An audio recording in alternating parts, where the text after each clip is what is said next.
guys, welcome back to my channel. This is Mariam from Another Book Thought, and today we're back with the second set of books that booktubers have recommended as their favorite mental health reads for May mental health, which is, as I said, it's probably gonna be May, June, July mental health because a lot of people answer. First, before that, I wanna talk a little bit about why I'm not vlogging. I have read the books that I talked about. I will do a chatty wrap up and some surprises with that. But I can't lie and say that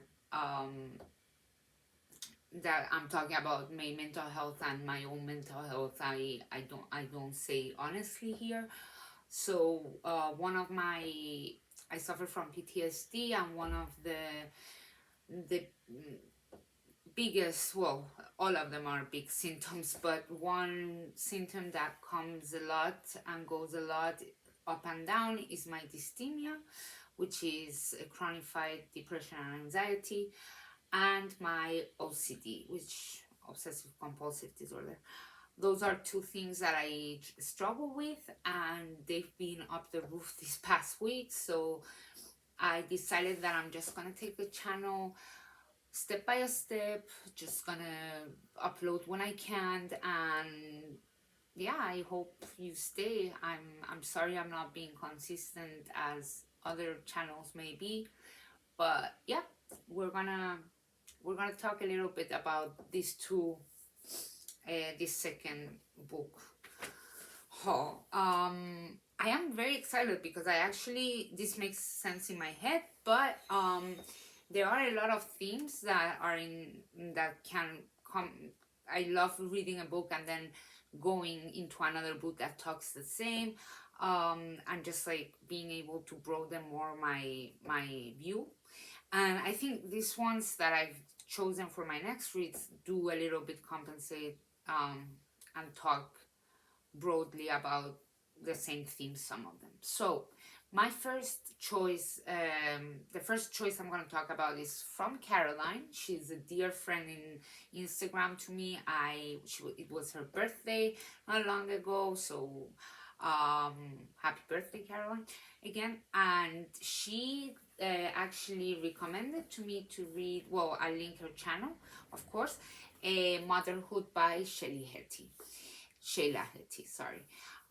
This, as I can see, it's a book about, I don't read the blurbs, but I know it's a book about motherhood and about more than motherhood, womanhood too, and how to define yourself when maybe you don't go with what society thinks womanhood means.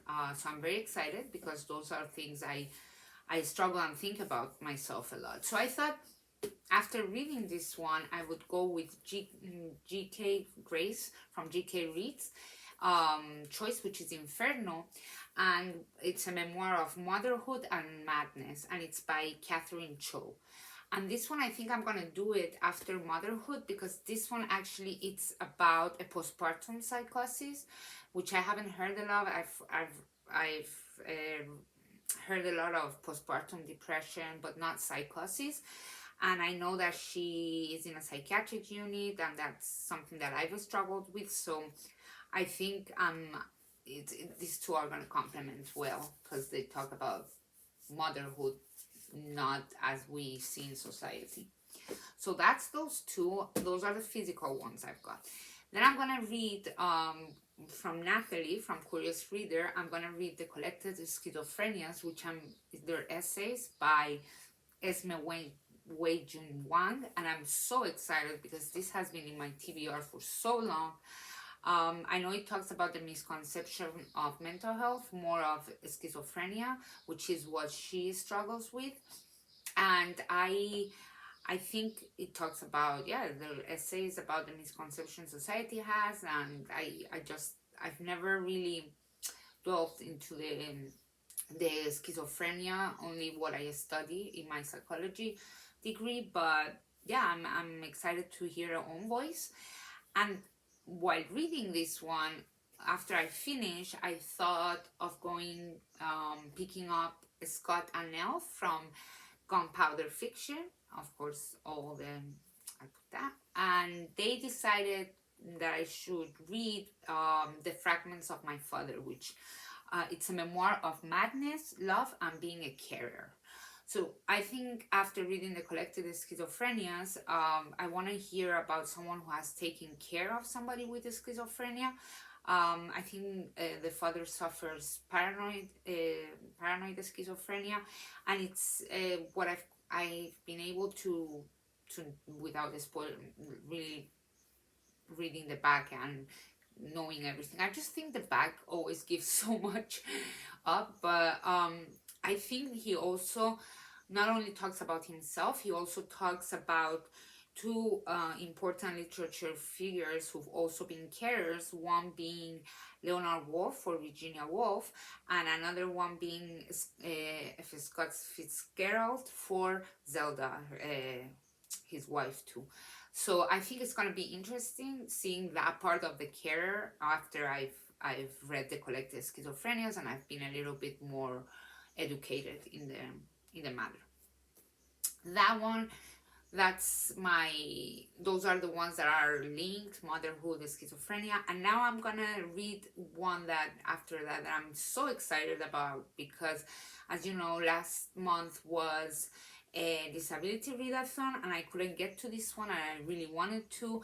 This is Jane Campbell's choice, so I'll link her channel, and of course I think everybody knows who she is, and because she's also on Voices in the Disability, and she always gets, she's very good at recommending what you should read if you want to know more about this matter.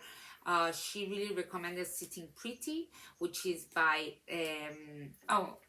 and The Fragments of My Father, which I didn't say, is by Sam Mills, but I'll link that.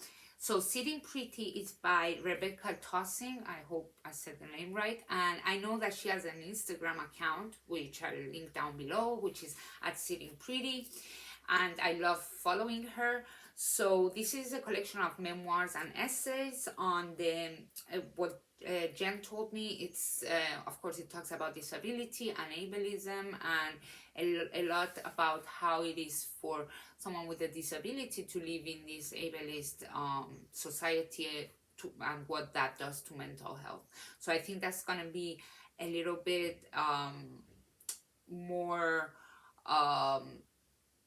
I think going into that is going to be also dwelling into mental health in a more open, not like this illness or that illness, just how society can impact your mental health. So I'm very, and it's always great to read more about disability.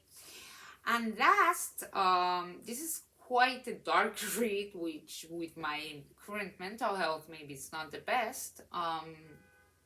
I get asked a lot if it doesn't really affect me reading all this, and it is true that you may think it does, but actually it feels very comforting for me to know that, you know, this is a very isolated, mental health is a very isolated illness, and when I read fiction and non-fiction that kind of shows how I feel too, even if the pathology is another one, even if the diagnosis isn't, it doesn't matter. I can feel like it's not all here and that other people live it, and it makes me not be happy, of course, for them, but in a way not feel so weird in my own head. I know that, you know, it can happen to anybody. And I've tried to read self-help books. They don't work for me. I know they've worked for many, but I have a chronic. I have stuff I have to work with a great medical team and therapists. So yeah, self-help books have not been. But yeah, going back to my last one, is from Rebekah Eats Books. I am so excited because Rebekah and me read very similarly in all the ways, so that makes me think that what she's chosen I'm gonna love. I am a little bit nervous because it's a dark read. I decided to read it now because I have another dark read for the next group of books. So I was like, let's do one at a time. And the same way that I decided to put a lot of the depression books for the next group because it's what I'm currently most struggling, so maybe it's better to focus on other mental health. But this is Acts of Desperation by Megan Nolan. I know it's her debut novel, even though she's a very acclaimed UK columnist. And what I know is it's a toxic relationship, so I am also not estranged to that theme, so it can go both ways. It can be a little bit triggering, or it could make me, as I said, feel like other people can do that too. So yeah, that's Acts of Desperation.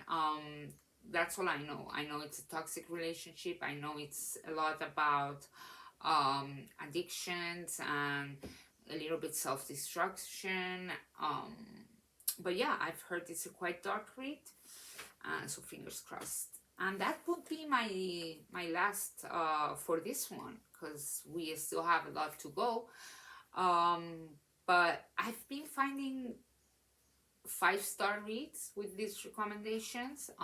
I won't say which ones, but it's been a very, very, very fun thing, not fun because the matter is not fun, but to let people decide for me and not go towards what I may think I want to read about illnesses, because we always kind of go towards what we suffer from, or at least I do. So yeah, that's why I'm leaving the ones that may be a little bit closer to my own life towards the end. But yeah, this is all I have for you guys today. I'll do, as I said, a chatty wrap up of the other ones, and I'm hoping to do some tags that I haven't done that are going around. So yeah, thank you for watching, and yeah, see you next time. Bye. Thank you.